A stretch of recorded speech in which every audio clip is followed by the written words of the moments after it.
The CDC, I know with Trump becoming a president in America, we have a lot of issues.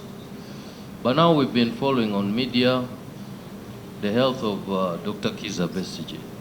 So there are very many contradicting statements in the media and out there. So we wanted to know the state of his health and how you're managing him if he's not well, so that the public and the population can know really what is happening. Because even us here, we've been in the villages, we don't know what's happening. But when we see such on the media, we have to also raise that concern. Thank you.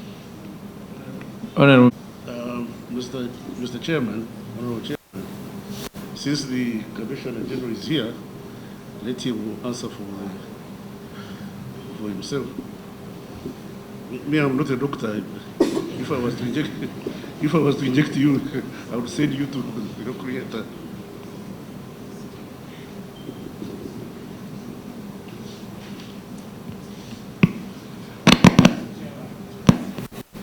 Issue of Dr. Kizza Besigye accessing his personal doctors. There's been a lot of misinformation, but the truth is that we are taking care of Dr. Kizza Besigye to the best of our, but of course he has his preference, and together with the family and considering all other issues at hand, when need arises, he can be able to allow to access his personal doctor. But otherwise, prisons have the capacity to handle. But as and when need arises, he's allowed to have access to his personal doctor. Okay. Yeah. Note that when he's allowed to have his personal doctors, they still have to work together with our doctors. With the prison's doctors? Yes. Okay. Now, two issues, and then we let you... We apologize. It is a very big concern, and I don't think we would take it lightly with the officers concerned with that. Two, on the issue of the construction of the minimax prisons. We have a strategic plan for those minimax prisons, and the construction, we are going to phase them out. One, we shall have one fund permitting. We are going to start with Mbarara minimax, which we are going to construct. Then in Northern, we are going to have one in Lugore, because we look at where the areas with the big pieces of land. So another one will be in Mbarara. The first phase is going to be in Mbarara. Second one, and the third and the fourth, Gulu, Soroti, and Port Poto, because that is the way to go, that in a one place we can contain all this. Now, we want to know, especially with regards to your work plan on construction, there are matters that were raised by the Auditor General. You need to come clean on that. And we keep releasing funds, so we will need to know how you are handling it. Then the other one is on, you mentioned it as your priorities, production and productivity per prisoner farm.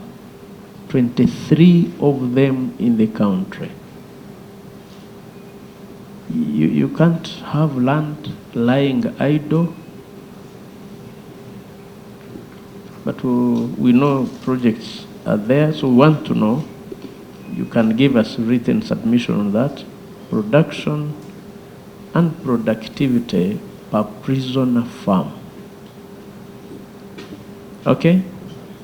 If you are not able to respond, then you can give us written submission on that, because we need to have it put together the budget. Thank you. Thank you, Mr. Chairman. We have taken note of it, and we shall...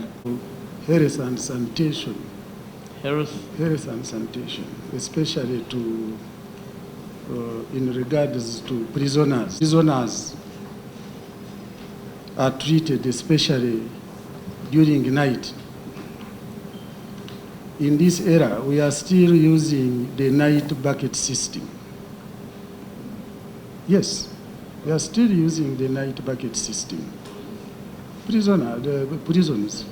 So when a Commissioner General, what plans do you have to address this? Because we visited some prisons and this is still a practice. So what plans do you have to address this? Okay. Thank you. Thank you, Mr. Chairman. When we took over,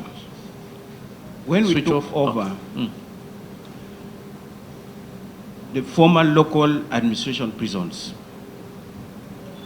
most of them were at sub-county levels. It's those holding cells were so small and tiny. And, but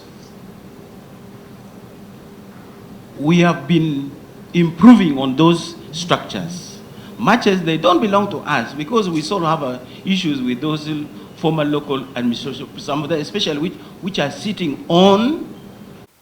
Come this year, we will not have. We had only been having that challenge because this property were not our property. We are just negotiating with the kingdom, see how we improve on those. Because you can also not inject too much on a property which is not yours. That you don't own. Because we don't own them. Okay. So government is going to put a lot of money to improve on those property which doesn't belong to us as government. However, we have done our best from the so many, because originally we had only 47 central government prisons, which in the whole country. Thank you, Akena. We take your word and said it in front of the ministers here. Our interest is to make sure services doing, especially where budget is being provided. I do a lot of road work around Silver Springs on that highway because I stay around there. But you realize that every morning, your bus loaded with prisoners, they ride from Luzira, they drive up to gas fuel station for fuel with prisoners on board. Now, what if we have cases of maybe explosion or any other thing and the prisoners are injured or something? So who will be held responsible? Because every morning, from Luzira to the gas petrol station, then to the courts of law. So I think we need to change that because it doesn't look well when we have prisoners, they are caged in the buses and then they are loading fuel. Anything can happen. Chair, we take note of that. Chairman, the offending officer should be arrested. Immediately. Because that's a serious breach of... Thank you for highlighting it, Honorable colleague. It's really breach of... yeah. As if buses cannot take fuel without prisoners. That should end immediately. Okay. Thank you. Honorable colleagues, anything? Okay. Yes. Honorable Honda. Chair, mine is on the construction of mini maximum prison, the Chitaria type. We have seen, we actually agreed with prisons authorities that this is the way to go. And I don't know how far they have gone with this plan, and probably what would be their proposal to start with where, because when you look at this regional prison is too high. We want to know which one would you like to start with, because when you just put here, there is a need for the construction and of Chitaria type. We want, thank you. Okay, so. Sorry, please. Thank you, Mr. Chairman. Okay. Thank you. Honourable members, my honourable ministers, colleagues. The presentation from the prison service, we have made the submissions and the outlines are clear. However, as always, we have to account for the people we are keeping. And the situation report, we have two versions. There is one which we submitted on the 21st, which is in the file, but we have also updated, because for every day we have to update. Today is 23rd. So what's the latest? So I'm reading the one of the 23rd, which is today. Today. Yes, thank you very much, Mr. Chairman. So our staff establishment stand at 14,858 staff, of which 13,221 uniform, 1,154 were in training, and 483. Can you share the notes with us? Yeah, we have submitted. We have slotted in all the. Okay. We have slotted. Oh, So that is the update of today. So that is the staff population, 14,858. The breakdown is clear. Prisoners population also today, 23rd, we have 41,924 convict, constituting 52.1%. Then 38,126 remands, constituting 47.3%, and 481 judgment debtors, constituting 0.6%. Now that the grand total brings us to 80,581. What is very important, Mr. Chairman, to note here is what are our approved capacity? That's what my Honourable Minister said. We have only 84 spaces. That means out of these 80,000 people, 57,347 are occupying space illegally. Well, not illegally, but they are there illegally. Only that it brings the element of congestion, which stands at 347.4%. In other words, it confirms what my Honourable Minister said, that for every one space supposed to be occupied, 4 people are there, because we cannot have 3.5. So 4 people are there.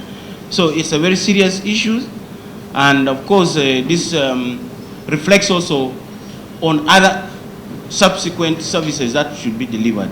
So We are not lamenting. We are doing all that it takes to improve on the space, available space. That is the good news. Thank you very much, Mr. Chairman. Okay. With that, therefore, I ask through my Honourable Minister to allow the accounting officer to give us the summary of our submission.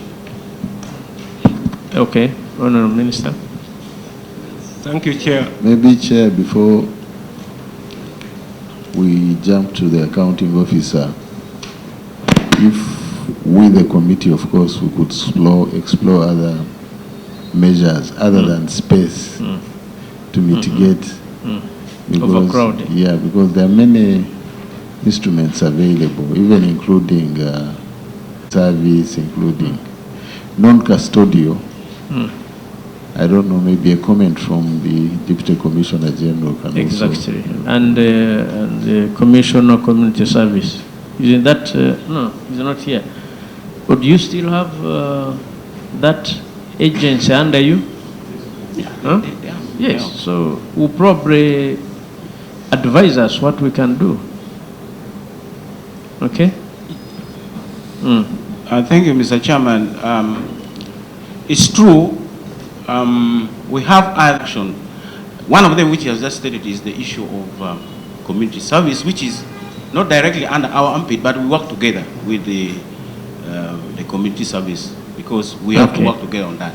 2, we are now going to roll out the new project of parole. It is not new, we are only reactivating the parole, but it's a process which we must complete, so that at a certain stage of the imprisonment, those are the convicts only, will benefit from that, where we release you earlier, but not that we have released you totally, that to go and be free in the society. You are still serving your sentence, but outside. So one of them is also the issue, the parole, which we have been working on. We have done benchmarking,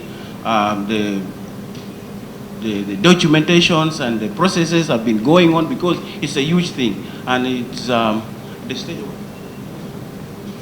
regulations now. So that is another one.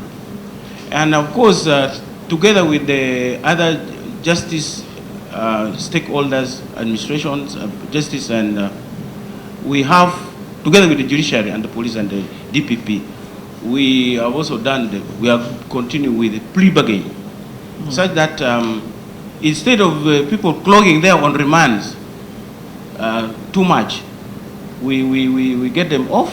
We are not giving them light sentence, but they plea bargain so that we remove them from this other group of remands, because it is easier to handle convicts. Because some prisons, we can take them to the farm and to other places, but if someone is on remand, he has to remain in the center. Complete his time. Yes, exactly. Okay. So, so those are some of the measures which we are taking.